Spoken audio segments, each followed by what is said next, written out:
धन्यवाद।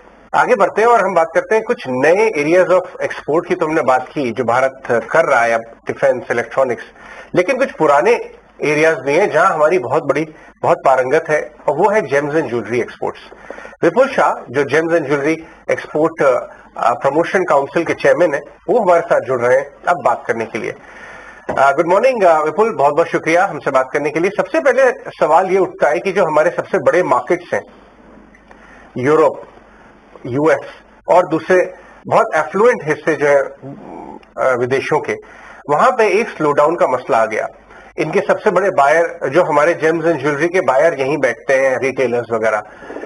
इस समय एज थिंग स्टैंड जो बातचीत चल रही है ग्लोबल ग्रोथ की, आपको कुछ संकेत मिल रहे हैं किसी भी तरह की बाइंग में धीमापन आने के, या अभी आपको चीजें ठीक ही लग रही है? यहां से विजिबिलिटी कैसी है? नमस्ते। पहली बात तो ये अभी आपने जो सही बताया कि जो अभी स्थिति है, इंटरेस्ट कॉस्ट दुनिया भर में बढ़ रहा है और वो प्रॉब्लम हमारी लग्जरी सेगमेंट को आ रहा है। तो जैसे ही इंटरेस्ट कॉस्ट बढ़ रहा है तो कंज्यूमर के लिए भी उनको भी मतलब मौका नहीं मिल रहा है आज, और साथ ही साथ में गोल्ड का भी भाव बहुत ही बढ़ रहा है तेजी से। तो जब तक ये स्टेबिलिटी और ये वॉलेटिलिटी कम नहीं होती तो थोड़ा तो प्रॉब्लम तो दुनिया भर में आएगी। तो हमें ये मानना है कि एक बार ये स्टेबिलिटी हो जाती है और चाइना जो अभी फिलहाल बंद था, और अभी चाइनीज न्यू ईयर के बाद अभी वो अपना इकोनॉमी खोलेगा, तो हमको उम्मीद है कि डिमांड वहां से खुलेगी और हमारे छात्र के लिए ये अच्छा प्रभाव देगी। दूसरा विपुल जी, ये एक और मैं आपसे बात पूछना चाहूंगा कि गोल्ड में बड़ी जबरदस्त रैली हो रही है और बहुत स्वाभाविक है, इतने लंबे समय तक चला नहीं था। तो बाजार, ग्लोबल पैसा जो है उधर पोजीशन होना शुरू हो गया। वहां ग्लोबल रैली भी हो रही है इंटरनेशनल प्राइसेस में, यहाँ हमारे यहाँ डोमेस्टिक मार्केट में भी हो रही है। आपका जो इतना पुराना अनुभव है इस फील्ड का, वो क्या कहता है? इतनी बड़ी रैली जब होना शुरू हो जाती है एक बड़े ठहराव के बाद, तो क्या वो डिमांड पे इम्पैक्ट करती है, या ये जो रैली गोल्ड में देख रहे हैं हम इंटरनेशनली भी, हमारे मार्केट में भी, ये कहीं ना कहीं बढ़िया डिमांड की वजह से एब्जॉर्ब हो जाएगी ये प्राइस?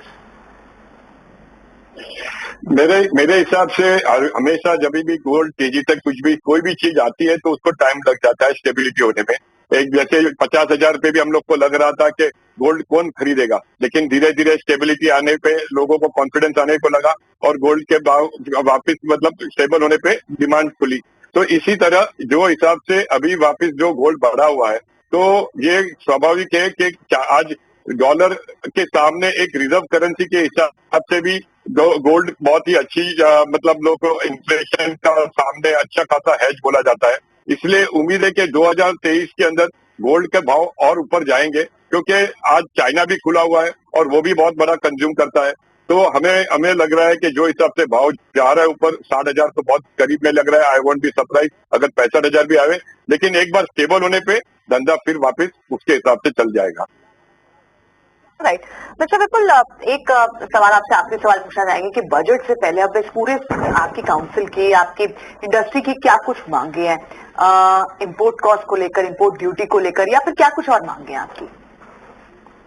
सबसे पहले आप लोग सब जानते हैं कि सोना चांदी के अंदर बहुत ही ड्यूटी बहुत बड़ी है। हमारी दरख्वास्त सरकार से यह है कि उसे 4% पे लिया जाए, क्योंकि we do not want to encourage economic malpractices, और साथ ही हम लोग के एक्सपोर्टर्स के बहुत सारा वर्किंग कैपिटल रुक जाता है इसके अंदर। तो सबसे पहले हमारी सरकार को यह सिफारिश है कि ये गोल्ड की ड्यूटी अगर 4% पे आ जाती है तो उससे एक्सपोर्ट को बहुत अच्छा बढ़ावा देगा।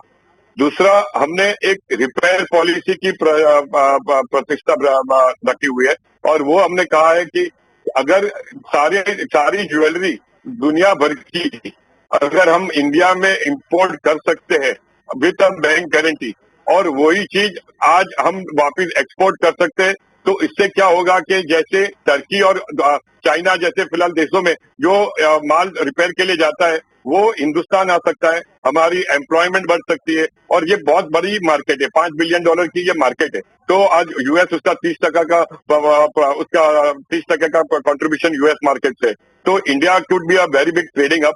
तो ये रिपेयर पॉलिसी के लिए हमने उनको पुश किया हुआ है। तो तीसरी, हमने ये स्पेशल नोटिफाइड जोन डायमंड के लिए, जो सारे mining companies, foreign mining companies यहाँ पे आते हैं, फिलहाल वो आते, वो लोग गुड्स माल दिखा सकते हैं और वापिस लेके जाते हैं।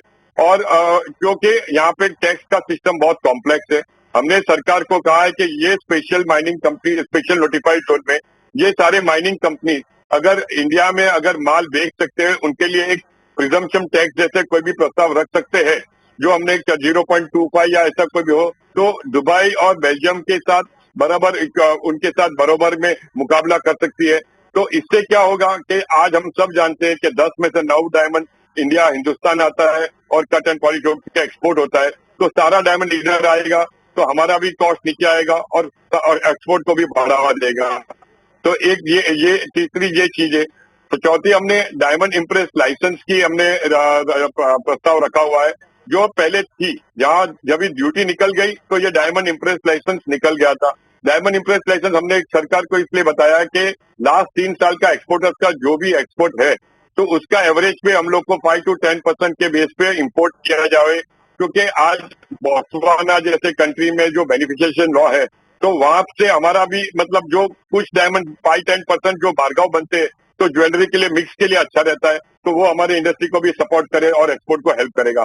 तो ये टोटल ये 4-5 चीज जो है। और लास्ट में हमने लैब ग्रोन डायमंड का जो सीड है, जो सीड पे ड्यूटी लग रही है, तो हमने कहा सरकार को कि ये सीड पे ड्यूटी नहीं लगनी चाहिए और इससे हमारा लैब ग्रोन का छात्र बहुत बढ़ रहा है, तेजी से बढ़ रहा है, तो वो भी एक अपकमिंग इंडस्ट्री है। और ये 5-6 चीज हमारी मांगे हमने सरकार के सामने रखी हुई है। उम्मीद है कि सरकार हमारी मांगे स्वीकारे और हमारे छात्र का एक्सपोर्ट को बढ़ावा देवे। ठीक है मिस्टर विपुल, बहुत शुक्रिया। आज आपने समय दिया, अपनी बात भी रखी है सामने और ये भी बताया कि इस समय व्यापार चल कैसे रहा है। बहुत शुक्रिया आपसे बातचीत करने के लिए आज।